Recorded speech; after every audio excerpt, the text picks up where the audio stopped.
बालेश्वर दुख जलका नई वर्षा आसिले भय बढ़े निद हजे चाष ठुबास सबू छड़ाई निए। ए दृश्य गला वर्ष बन्यार नाल भली देखा जाउथिले भी 10 रु 12 खंड पंचायत को एमिति जलबंदी कर दिए जलका घर बुड़ाए फसल उजाड़े आउ मनीष को रास्ता उपरकू नहीं आसे। वर्षरे 7 रु 8 थर बन्या आसे जलका नदी रे।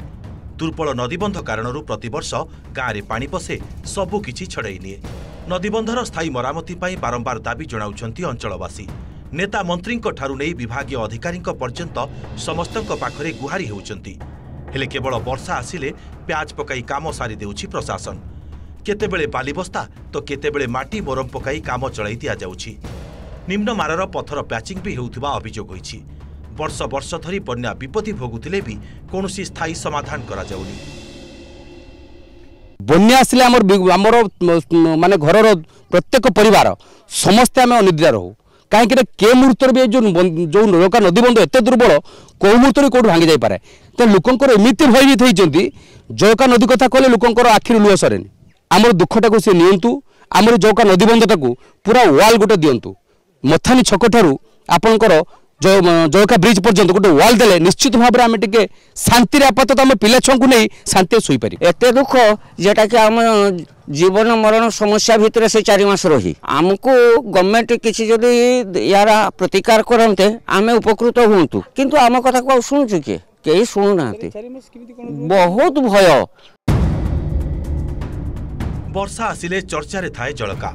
सामान्य वर्षारे जलका फुले विपद संकेत पार करे गाँव में बन्या पानी पशे।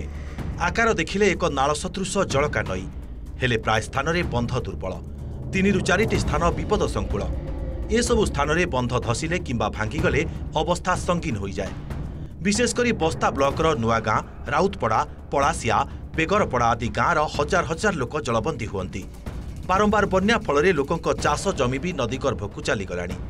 2008 मसीहारू बंध दुर्बल थिबा अभियोग हेउथिले भी कोनोसी स्थायी प्रतिकार करा जायनी। गवर्नमेंट तो हेई बुझुचु हेई बुझुनी हेई पत्थर पेचिंग होचु हेई बालीपुरा आसु किंतु किछि हेई पारु नाही। एमिति होइराण बहुत सबुदिन आम इमिति चतुर्मासिया माने अश्विन आषाढ़ श्रावण मासरू आसी गला जे पट भांगिला एत धसी नहीं चली गला। आम दीर्घ दिन दाबी कर स्थायी प्रतिकार दरकार कहीं बंध उच्चा हवा दरकार धन जीवन सुरक्षा रहा दरकार। एबे सरकार पाखे विजन निश्चय रहा उचित। विगत दिन सरकार कौन प्रकार किसी काम करना आपड़ देखुए कोटी कोटी टंकार काम केवल माटी चाँची कोटी कोटी टंकार बिल कर नहीं जाइए। सरकार या अनुधान करूँ अनुधान कर लोकों स्थायी प्रतिकार करूँ। नदीबंधर सुरक्षा और मरामती पाई व्यापक अर्थ व्यय होछि हेले जलका प्रति दृष्टि दिया जाउ नथिबारु असंतोष बढ़ुछि। सेपटे अधीक्षण जंत्री कहिसेंती नदीबंध दुर्बल स्थिति रे नाही जेउठारे अभियोग हेउछि सेही स्थान परिदर्शन करी पदक्षेप निया जिवो।